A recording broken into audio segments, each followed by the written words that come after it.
Ed's Auto Reviews proudly presents Automotive Advent, a Christmas car roll. Welcome everyone to a series of 12 Did You Know short story videos as a gift from me to you for the holidays. Merry Christmas everyone, and enjoy.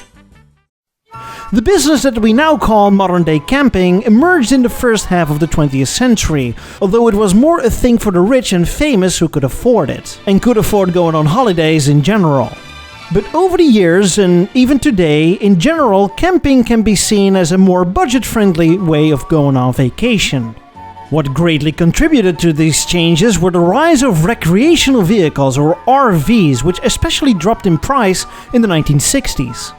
By the 1970s, various American car makers managed to sell their commercial vehicles not only to companies that needed them, but also individuals with an active and adventurous lifestyle, which became a growing market. Most pickup trucks, vans and off-roaders were also sold as special editions for personal use, marketing them as activity lifestyle vehicles, like SUVs that could get you to hard-to-reach places, a pickup allowing to haul all your outdoor equipment, and vans for hauling all your friends, and use it for something else. In the meantime, the RV business was almost exclusively run by third-party coach builders that provided either do-it-yourself kits or camper van conversions based on these trucks, SUVs and vans I just talked about.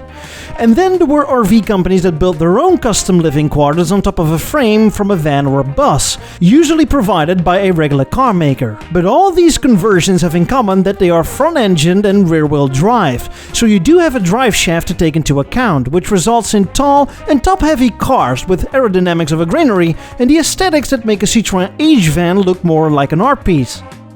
But despite all of this, the RV business was an emerging market and RVs became more accessible than ever, so some good money was to be made there, and as soon as money is to be made, General Motors is all over it. GM, a company with lots of experience building cars and lots of experience building buses and trucks, decides out of nowhere to just start building an RV, which they had never done before. It would be one of the first regular automakers to do this type of thing, but GM planned to do everything right. Much of the problems that conventional RVs faced came from that there were separate boxes built on truck frames. GM decided they would make an integral design, so the overall body would be one complete unit, eliminating seams that could crack and leak. The body was made of a mix of aluminium and fiberglass to make it as lightweight as possible. And then there was the elimination of a drive shaft thanks to the so-called unitized power package. This package was a front-engine, front-wheel drive setup taken straight from GM's Oldsmobile division. This allowed for a less tall and top-heavy vehicle and better space utilization inside. Talking about inside, GM outsourced the interior to a company that knew a thing or two about RV interiors and also offered 15 different floor plans. General Motors, or should I say General Motorhomes, released the motorhome through GMC dealers in 1973. It was an excellent motorhome, really showing GM's capabilities when it comes to innovative and technical design.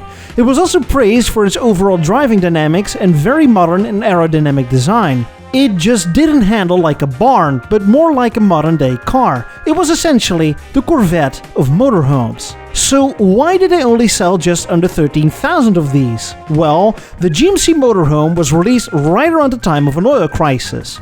But the fuel consumption wasn't the main concern, as the GMC wasn't only the Corvette of motorhomes, but also the Cadillac. It sold for roughly the same price as luxury vehicles. In the time, the RV market expanded because of the low-cost alternatives. It was more or less an expensive toy from the start. By 1978, GM decided to discontinue the motorhome series without a successor. GM found it was easier to make money by just selling truck platforms to RV builders instead of building RVs themselves. GM pulled another, Veni Vidi Vici, but ultimately found it not worth its time. What is left is an interesting story from motorhome history. Ho,